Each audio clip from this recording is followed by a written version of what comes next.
Salam, mən allergoloq Gülnar Quliyeva. Bu videoda sizə qida allergiyaları haqqında, qida testləri haqqında məlumat vermək istəyirəm.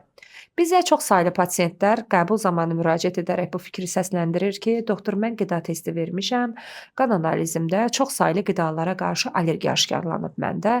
Mən bu qidalardan həmişə ömür boyu pəhriz saxlamalıyam. Müayinə zamanı məlum olur ki, bu qida testində nəticələr həqiqi qida allergiyasını yox, sensibilizasiyanı, yəni həssaslığı göstərir.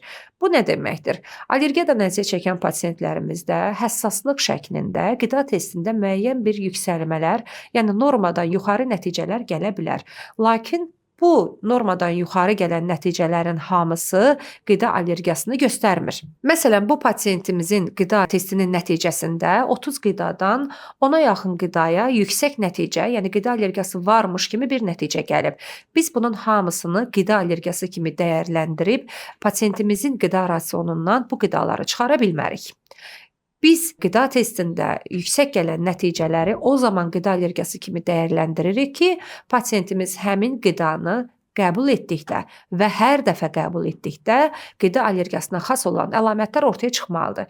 Yəni, qida testində məsələn yumurtanın ağına qarşı allergiya çıxıbsa, pasiyentimiz yumurtanı hər qəbul etdiyində qida allergiyasına xas olan əlamətlər, bu özünü səpki şəklində, qızarma şəklində, dodaq şişkinliyi, boğulma, öskürək, nəfəs darlığı, xırıltılı, xışıltılı təngnəfəslik, təzyiqin düşməsi və sair şəklində özünü mütləq şəkildə göstərməlidir.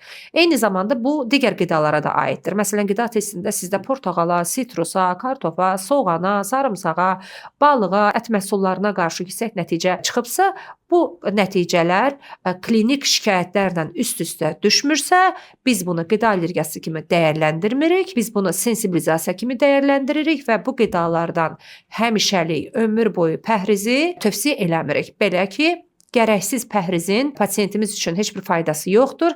Əksinə, qidalardan zövq almanı pozaraq həyatı çətinləşdirməyə, xəstəliyin gedişatına mane olmağa səbəb ola bilər.